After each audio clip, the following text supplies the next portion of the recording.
Hello, hello. Today we are talking about stock photography and SEO, search engine optimization.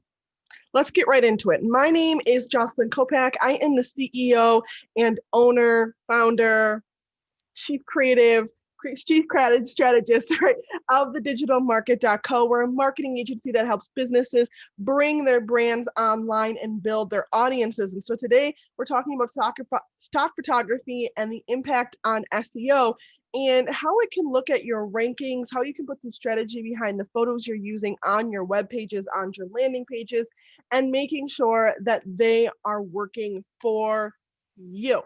All right, so this question we get all the time is, okay, well, I used a bunch of stock photography on my website. Do I need to go, hire someone to do flat lays for me, or do I need to go do brand photography and replace all the photos to help me with my SEO, to help me have completely unique organic content? And I want to tell you right off the bat that it doesn't really matter what photos you use for web search directly. What it matters is the strategy behind the photos you're using and the keywords you're using in the photos itself to explain to the bots that Google sends out what the photo is doing on that page. So I want you to ask a few questions for yourself when you go to put a photo into a web page, a landing page, anything really online, and ask yourself, does this image really represent whatever this landing page is about? The topic, if it's a blog post, what I'm selling, if it's a sales page, who we are, if it's an about page or a team page, right?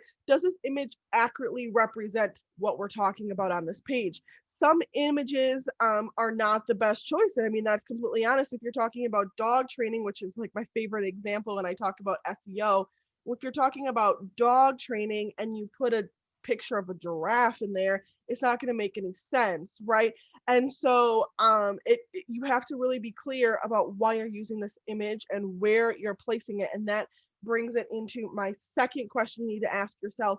And that is, when Google goes through and does its little bot search and looks at all of your everything on that web page or that landing page, and it pulls up the relevant information that they want you to be, or they want to use when they list you, right?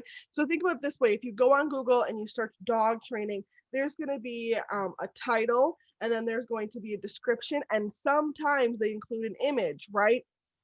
And so if they included just one of the images, maybe you have 15 images on the page, if they only included one of those images, would it still make sense? So think about it. If they featured that image as what your page is about, will it still make sense and communicate that you are going to be answering this sort of question by them clicking on this page, right? So with that, make sure that images are helping with your conversion. And that's the last question I have for you before we go into what actually should be in an image, right? If they're helping with conversion. I see a lot of websites that you go to the website and it's absolutely beautiful. And you're like, yeah, this is great. It's beautiful. And then they're like, I have 5,000 people looking at my website every week and no sales. And you're like, okay. So if you're making your website super pretty or beautiful or whatever, cool design, and it's not converting, and you've got a bunch of images, it may actually be a site load time issue because, it takes a little bit to download an image, right? Even though we live in the era of like 5G and fast Wi-Fi, right? It takes a little bit to download an image. So if the image isn't helping with your conversion, meaning if your site load time is going down from the time that the whole page is loaded to nothing, they click on the link to the whole page loaded, or if the organization of your page looks weird when it goes from website to mobile, maybe you need to decrease the amount of images. The other thing I want to point out with images that help with conversion, if you sell strictly to women, are you embodying what women you are working with, right? Are you using all white? Are you using all black? Are you using a good mix? Are you using specific genders or different roles? Think of all of those things when it goes into your images, especially if you're using like people, right? All right, so let's get into the meat here. Now that you know the 3 questions you should ask before you start adding images right up into your website, because it's a good way to improve your SEO. But before you do that, make sure you ask yourself those 3 questions. And the thing I want to tell you about images is when you download an image, right? Like let's say you right click and you hit save photo and it downloads and you get all that like really weird, like long, I don't know, number, letter, situation as a name for the image, right? That actually does not work well if you just upload it right back into your website like that.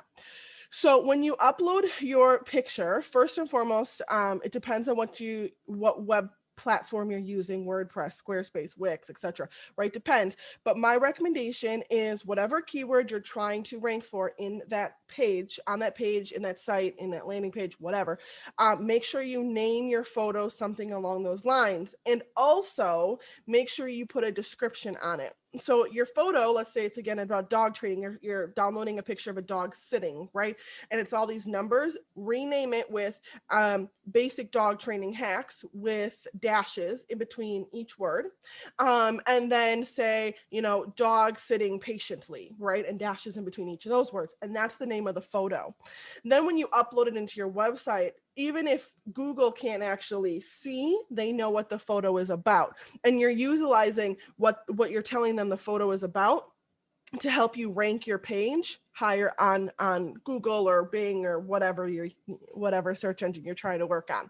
Okay, so that's the first thing. So when you download it, make sure you rename it. The second thing is when you upload it into your site, make sure it's the right size, right? A lot of times, especially if you're doing brand photography, like you go and get all these beautiful brand photos, you're like, I look good, cute, whatever, right? And you download them onto your computer. They're very, very large images because the quality is very high. Your photographer wanted to give you the best quality possible.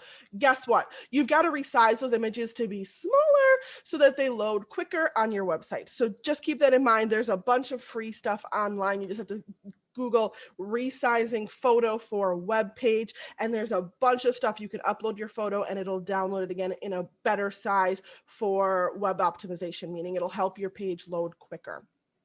And then the last thing, the third thing I want to point out is make sure your photos load really well, whether it's on like a website on your computer, on your phone, on a tablet, right? And most web builders now have like a little toggle bar somewhere where you can toggle it in between the sizes and make sure your photo loads well, loads in the middle, doesn't take forever, doesn't get half cut off, that kind of stuff. Make sure it's loading well. And I would like to point out it's different. I have an iPhone now and I had an Android before and they load differently. So keeping that in mind when you're putting photos into your web page or landing page or website. Okay. With that, I wanted to let you know that if you have questions about using stock photography for SEO, or if you want a couple good places, free places that we use here in the agency that we would totally give you the links for, to get free commercial use stock photography. Commercial use means whoever took the photo is giving you full rights to then use it again in a business setting. If you don't have your commercial use, you can get sued, or you can owe a lot of money. So make sure any photo you use is commercial use stock. And if you are interested, you let me know by shooting me a DM right on Instagram, and we will get you the list of all of the different stock photography places we pay for, but also we get stuff for free. Hopefully this video helped you with your how to use stock photography for SEO. And as always, hit the like button on this video. Let us know that you loved it. Put a comment, hit the follow button. You know what to do. Until next time, see ya.